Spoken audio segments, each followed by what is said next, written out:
नमस्कार, मी गिरीश निकम. साम रिपोर्टमध्ये आपल्या सर्वांचं स्वागत. राज्यातील दिवसभरातील अनेक महत्त्वाच्या बातम्यांचा वेध आपण या बुलेटिनमध्ये घेणार आहोत आणि बुलेटिनच्या सुरुवातीलाच एक कोकणातून संताप आणणारी बातमी आहे. कोकणात मालवणच्या राजकोट किल्ल्यावरील छत्रपती शिवाजी महाराजांचा पूर्णाकृती पुतळा कोसळलाय. केवळ 8 महिन्यात पुतळा कोसळल्यानं राज्यभरात संताप व्यक्त होतोय. पंतप्रधानांच्या हस्ते नौदल दिनानिमित्त पुतळ्याचं गेल्या वर्षी डिसेंबरमध्ये अनावरण करण्यात आलं होतं. या घटनेनंतर विरोधकांनी सरकारला धारेवर धरलंय.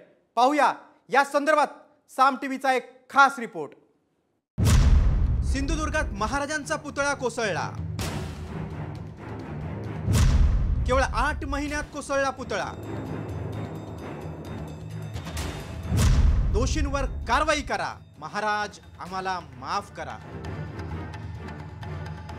मालवण येथे 4 डिसेंबर 2023 रोजी नौदल दिन पंतप्रधान नरेंद्र मोदी यांच्या उपस्थितीत मोठ्या उत्साहात साजरा झाला होता. याच दिवशी पंतप्रधानांच्या हस्ते छत्रपती शिवाजी महाराजांच्या 43 फूट उंच पूर्णाकृती पुतळ्याचं उद्घाटन झालं होतं. त्यावेळी कोणाच्या मनातही आलं नसेल की केवळ 8 महिन्यातच हा पुतळा कोसळेल. मात्र दुर्दैवानं राजकोट किल्ल्यावरील शिवरायांचा हा पुतळा कोसळला. या घटनेनंतर राज्यभरात शिवप्रेमींमध्ये संतापाची लाट उसळली आहे. पुतळ्याच्या निकृष्ट कामावरून विरोधकांनी सरकारला धारेवर धरलंय.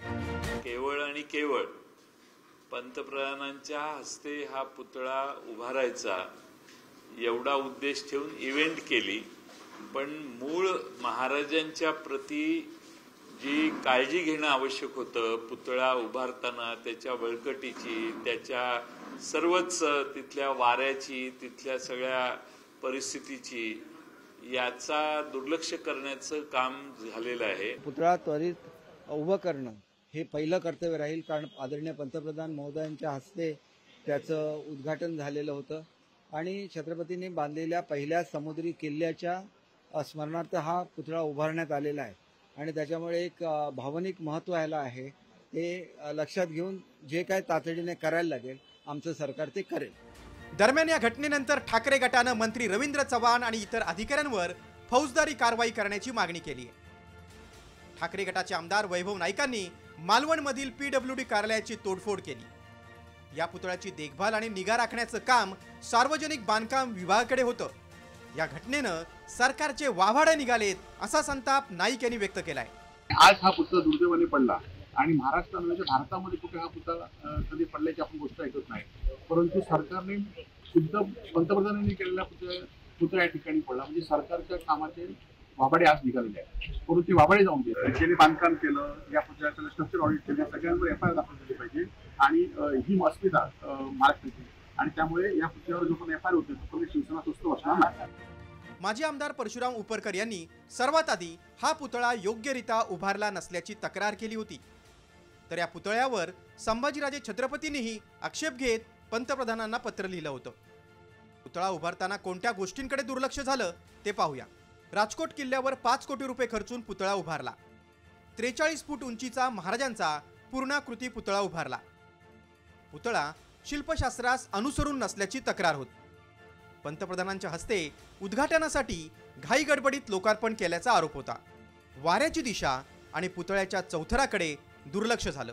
शास्त्रोक्त पद्धतीनं काम झालं नसल्याचा आरोप होता. निकृष्ट दर्जाचं काम केल्याची तक्रार आहे. पुतळा उभारण्याचं काम ठाण्यातील ठेकेदाराकडे होतं. मात्र योग्यरित्या काम झालं नसल्यामुळेच केवळ 8 महिन्यात हा पुतळा कोसळला. महाराष्ट्राचं आराध्य दैवत असलेल्या शिवरायांचा पुतळा कोसळणं ही महाराष्ट्रासाठी लाजिरवाणी बाब आहे. महाराजांनी उभारलेल्या जलदुर्गांना 300 वर्षानंतरही समुद्राच्या लाटा भेदू शकल्या नाहीत. मात्र त्या जाणता राजाचा 43 फुटांचा पुतळा साधा 8 महिनेही टिकू शकला नाही. अशा ठेकेदारांसह भ्रष्ट बाबू आणि नेत्यांवर कारवाई व्हायलाच हवी. अखेर प्रश्न महाराष्ट्राच्या अस्मितेचा आहे. मात्र या उपटसुंभांवर कारवाई होईल तेव्हा होईल. मात्र या निमित्तानं एवढंच म्हणावंसं वाटतंय, महाराज आम्हाला माफ करा.